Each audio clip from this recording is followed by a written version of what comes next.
ہمارے یہاں پاکستان میں ایک بہت زیادہ اعتراض اٹھایا جاتا ہے. یہ اعتراض اٹھایا جاتا ہے جناب شیعہ لوگ تو چلے جاتے ہیں زیارت پہ، عمرے کو اہمیت نہیں دیتے. اللہ یاری صاحب کا اس پہ کیا نظریہ ہے کہ عمرہ افضل ہے یا زیارت حسین افضل ہے؟ ان دونوں میں سے افضل کیا ہے آپ کے نظریے میں؟ اور دوسرا یہ مجھے بتائیں کہ زیارت حسین علیہ السلام کا عام دنوں میں اگر کوئی بندہ زیارت کرتا ہے اس کا اجر و ثواب کیا ہے؟ دیکھیں، جہاں تک اعوذ باللہ من الشیطان الرجیم، جہاں تک حج کا تعلق ہے تو وہاں پہ جب ہم حج کو جاتے ہیں تو وہاں پر ہمیں کیا کرنا پڑتا ہے؟ وہاں پہ ہمیں عمرہ پہلے کرنا پڑتا ہے. تو عمرہ کرنا جس پہ حج واجب ہے اس پہ عمرہ کرنا واجب ہے اس کے لیے. تو اگرچہ دنیا میں ثواب کے بڑے بڑے کام ہیں، لیکن جس پہ حج واجب ہے اس کے لیے عمرہ کرنے سے کوئی چھوٹ نہیں ہے. وہ تو آپ یہ نہیں کہہ سکتے کہ میں امام حسین علیہ السلام کے زیارت پہ جا رہا ہوں اور اس لیے میں عمرہ نہیں کر سکتا عمرہ نہیں کروں گا. یہ تو انسان فاسق ہو جائے گا، یہودی مر جائے گا دنیا سے، مسلمان نہیں مرے گا. اہل بیت علیہ السلام کے روایات بہت زیادہ ہیں. اہل بیت علیہ السلام پیدل حج کرتے تھے. امام حسن مجتبیٰ علیہ السلام، امام حسین علیہ السلام نے کتنی دفعہ حج فرمایا، بیت اللہ کا انہوں نے زیارت کیا ہے، طواف کیا ہے، اور ان کے بڑی ثواب نقل فرمایا کہ وہ آپ حج پہ جائیں. تو اس کا مطلب یہ نہیں ہے کہ کسی شیعہ کو یہ چھوٹ ہے کہ وہ امام حسین علیہ السلام کی زیارت کو جاتا ہے،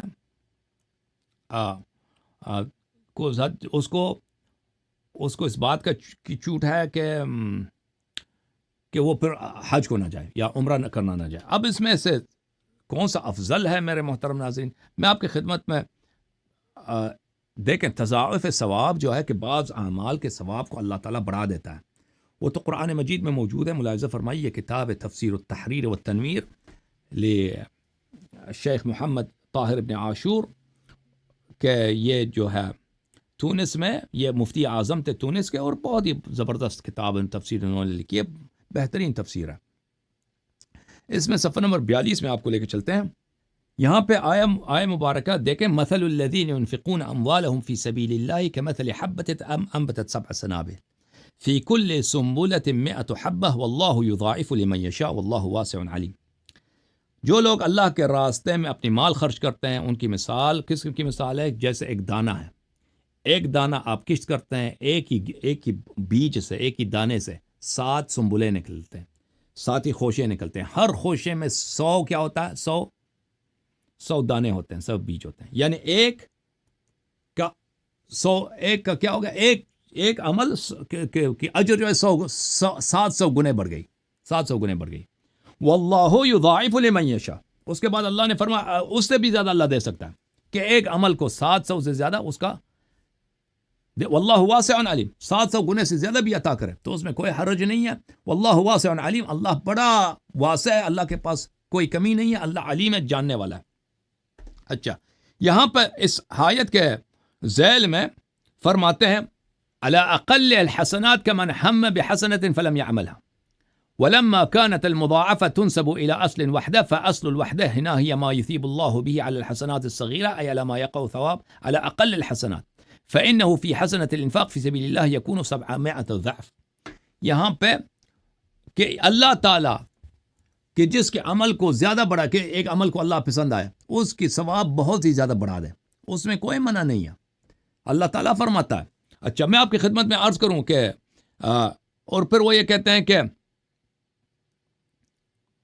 وَلِلْمُضَاعَفَةِ دَرَجَاتٌ لَا يَعْلَمُهُ إِلَّا اللَّهُ تَبَارَكَ وَتَعَالَى.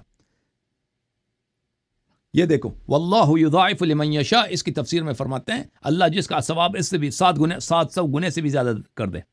ان المضاعف درجات کثیرۃ لا يعلمها الا اللہ تعالی، کہ اگر اللہ تعالیٰ ثواب بڑھا دے 700 گنا سے، اس کے درجات بہت زیادہ ہیں، اس کا کون جانتا ہے؟ صرف اللہ تعالیٰ جانتا ہے. ٹھیک ہے نا؟ اگر کسی عمل کا اللہ تعالیٰ ثواب بڑھا دیتا ہے تو اس میں کوئی حرج نہیں ہے. ملاحظہ فرمائیے، میں آپ کو یہ کتاب دکھا دوں، تفسیر سنن ترمذی. ایک منٹ، سنن ترمذی یہ کتاب ہے میرے محترم ناظرین، سنن ترمذی. ملاحظہ فرمائیے یہاں پر سنن ترمذی، چاپ دار الفکر، کتاب چھپی ہے سنہ 2008 میں. یہاں پہ آپ کو لے کے چلتے ہیں صفحہ نمبر 999 میں. 999 میں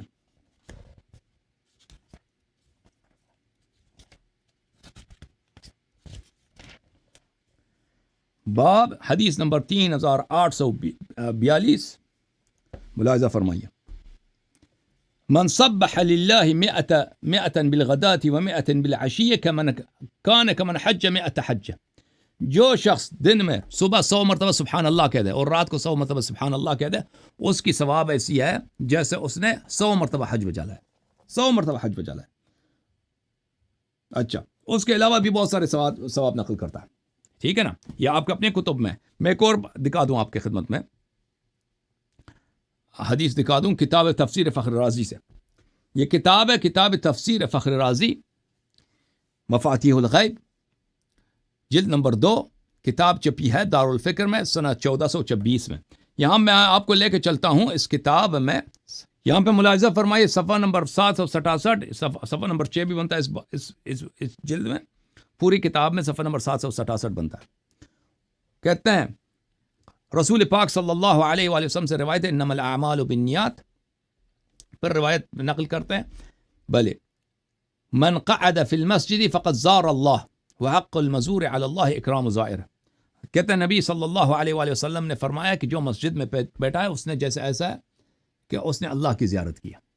اللہ کی زیارت. بہرحال میرے محترم ناظرین, اب امام حسین علیہ السلام کی زیارت, بلا شک بلا ریب امام حسین علیہ السلام کی جو زیارت ہے اس کا ثواب حج کے ثواب سے زیادہ ہے. حج کے ثواب سے زیادہ. لیکن اس کا مطلب یہ نہیں کہ کوئی حج پہ جانا واجب نہیں. جیسے آپ لوگوں نے روایت کی ہے کہ صبح ایک دفعہ آدمی 100 مرتبہ سبحان اللہ کہہ دے 100 حج کے برابر ہے. اس کا مطلب یہ نہیں ہے کہ جس سبحان اللہ کہتا ہے وہ حج پہ نہ جائے. ٹھیک ہے نا. حج پہ جانا واجب ہے. اہل بیت علیہ السلام نے حج کیا ہے. لیکن امام حسین علیہ السلام کی زیارت کا ثواب جو کرتا ہے وہ حج سے زیادہ. اب کیا امام حسین لوگوں کو لے کے جاتے ہیں بھائی, جو اس کے متعلق میرے پاس کوئی حدیث روایت نہیں ہے کہ میں آپ کو کہہ دوں کہ جو لوگ یہ کہتے ہیں, دیکھیں توفیق اللہ کی جانب سے ہوتی ہے. جو لوگ امام حسین علیہ السلام کی زیارت کو جاتے ہیں ان کو اللہ توفیق دے دیتا ہے. یہ بہت بڑی فضیلت ہے. ان کی گناہوں کی مغفرت ہوتی ہے. اہل بیت علیہم الصلاۃ کے ساتھ وہ صلہ کرتے ہیں. نبی صلی اللہ علیہ وآلہ وسلم کے دل کو خوش کرتے ہیں. بہت بے نہایت ثواب ہے. اگر وہ مثلا سفر میں گناہ نہیں کرتے, زیارت میں بے ادبی نہیں کرتے, اس کا بڑا ثواب ہے. اس کا توفیق بھی اللہ تعالیٰ کی جانب سے ہے. جوم جاؤ, پرواز کرو, کیوں فخر سے سر اٹھا, کیونکہ اللہ تعالیٰ نے تمہیں انتخاب کیا. صراط حق پر صرف تم ہو, صراط ایمان پر صرف کیا, کیونکہ اللہ تعالیٰ نے تمہیں انتخاب کیا. صراط حق پر صرف تم ہو, صراط ایمان پر صرف